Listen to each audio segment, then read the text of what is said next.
This is Boomer Life on CL 650. Welcome back to the program. I'm Sterling Fox. Joining us in studio from NeuroKinetics Clinic in Vancouver is Philippe Souvestre and Sonia Dale. And we're talking about the brain and what can be done for those who have suffered a traumatic brain injury. NeuroKinetics Clinic treats concussion, trauma, disability, pain, and injury. And, Sonia walked us through, we're just trying to get an understanding of what it's like to be involved or invited into the process at NeuroKinetics. And you both pointed out, Philippe and Sonia have pointed out, for example, there's an initial consultation, which is not something that's charged for. It's an opportunity for the team at NeuroKinetics to sit down and investigate your case. It gives you a chance to learn a little bit about the individuals who are there to help you, should you accept their offer. Right. And so that's the initial consultation. Once that is over and everyone says, well, that wasn't too painful, maybe we should move to the next level. Yes. So step 2 is this whole business of the assessment. This is where your medical history, any test results that you brought from previous experiments or events get brought in. And so there's Philippe, how long would that second step, the assessment step, the first consultation is for 1 hour. Then you come back for the next occasion. And how long should one be prepared to go through that, what I assume is fairly rigorous medical assessment? Yes, it is a very structured session, and it will take between 2 to 4 hours. Okay, all right. So that's, and would at the end of that time, Sonia, would there be at the end of, say, let's do the max. Suppose it takes 4 hours to get all that information organized. At the end of that second appointment, should there be enough information on the table to begin to develop some kind of treatment protocols? We do that at the end of the third assessment. Oh, okay. Yes. It takes 3 assessments to compare the data from all 3 of the assessments to go ahead and make their customized program. Okay, so yes. I skipped ahead of segment 3. So assessment 3 would then be, you've been twice. Yes. Now you've had a fairly comprehensive medical overlook, Philippe, with up to 4 hours in some cases. So then how much time would elapse typically between that extended second assessment and the callback for round 3? So each session, the 3 sessions are all includes 2 to 4 hours. So it's a minimum of 8 hours, basically. Okay. 3 altogether, and the maximum would be 14 to 15 hours of investigation and analysis before we touch the patient. All right. So between assessment 2 and that third and final assessment, how many days, hours, weeks, or whatever would go by? This assessment can be done 3 days back to back. Okay. Oh, all right. Yeah, this so is and I would imagine, because I've said, I don't know how many times already, NeuroKinetics is the clinic people go to because they've tried everywhere else and they have not been satisfied. Right. Life is still not very much fun. And, well, I keep hearing about these guys, and we better go check them out. And so that's... So if these people who come through these assessments, Sonia, they know the drill. They've been through this more than once. That is correct. And in many cases, several times. That is correct. Yes. And they do voice that out when they do come in. Well, I'm sure they do. There's an enormous amount of frustration Yes. involved in this Yes, chronic there is. injury and chronic pain Yes. sort of stuff. Philippe, what do you mean by trauma? We talked earlier about concussions and brain injuries, but there's this word trauma, and I've used it sort of throwing it around here several times. What do you mean by trauma? So trauma can be simplified as a definition. It's a complex definition to start with, but because multi-layers and multifactorial. But in short, a trauma would be seen as an event that will overwhelm the brain's coping capabilities at a given time. You can simplify down to that. And trauma can be not only physical, but it could be emotional. It could be cognitive, in a sense. When somebody spent long hours on a computer in a poorly lighted room with difficult, unstable temperature and so forth, environmental parameters are involved, that could turn into a traumatic experience as well, which is totally untold and unknown because it is subliminal. Yeah. Okay. So it doesn't have to be a really cathartic, horrific event necessarily at all. It doesn't have to. Because it's that kind of, but it's that kind of adjective, isn't it, Sonia? Yes, that yes, you hear it and you is. go, oh my gosh, something horrible had to happen. He had trauma. Yes, yes.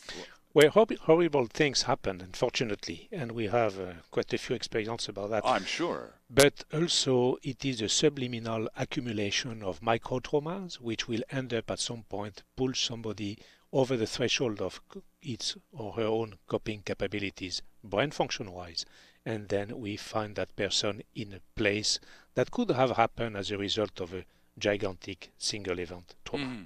Very similar. So now we've had our three separate assessment events. Yes. Following that pretty rigorous look at the patient, his or her history, the nature of the injury, and the likelihood of being able to recover, to treat the individual back to as normal as they could possibly ever get. How long, Philippe, does it take for you to prepare a treatment or therapy program for an individual once the assessment has been completed? Actually, the preparation of the program structure begins at the time of the first of the three sessions, assessment sessions. At the end of that first session, as we do with the two others, we debrief the patient upon the data we have gathered, and I do what I call tying the dots. And I tie the dots between the data, objective data measured and collected in this sensory deprived room from the investigation, oral interview, physical examination, and review of the medical history through any document we may gather. All of these takes place and is repeated 3 times. And so, as you can see, the prep time, the prep work for the makeup of this program begins basically during the first assessment session. Sonia, I'm curious, in some cases, we've touched on this already. Yes. If you have a physical problem, you've sustained an injury, you live with chronic pain, and you have been for a long time. You've been around the block, you've seen a bunch of people, no satisfaction, you still hurt. And because you hurt and you have hurted for so long, you're mad, you're frustrated, your brain is not the happiest place to be in the world. So now you have to develop a therapy or a treatment program that is, number one, going to address the traumatic injury.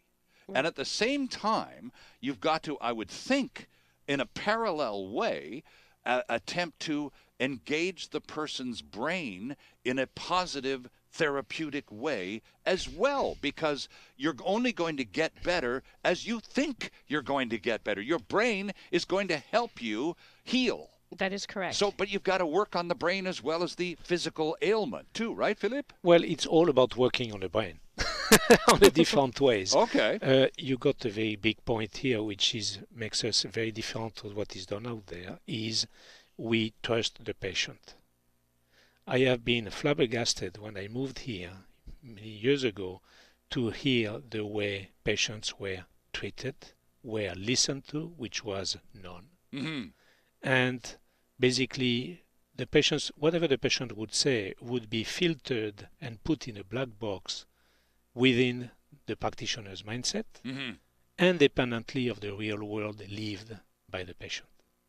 So you see the gap, you see the big glitch between the practitioner's perception and interpretation of what the patient says and what is left to the patient once the practitioner is processing the data on their own, not bringing the patient in the loop. I would think in a lot of cases, from the point of view of the therapy of the brain, even though the injury that causes the pain is elsewhere in the body, a lot of that, Philippe, I'm sure, is going to be involved in just being a very good listener, because a lot of these people are pretty tied up in knots between their ears. They're mad, they're frustrated, and they hurt.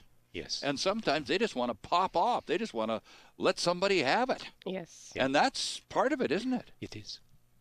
And then once that's out, then you have a much more positive individual to deal with. listening is everything. Understanding is everything.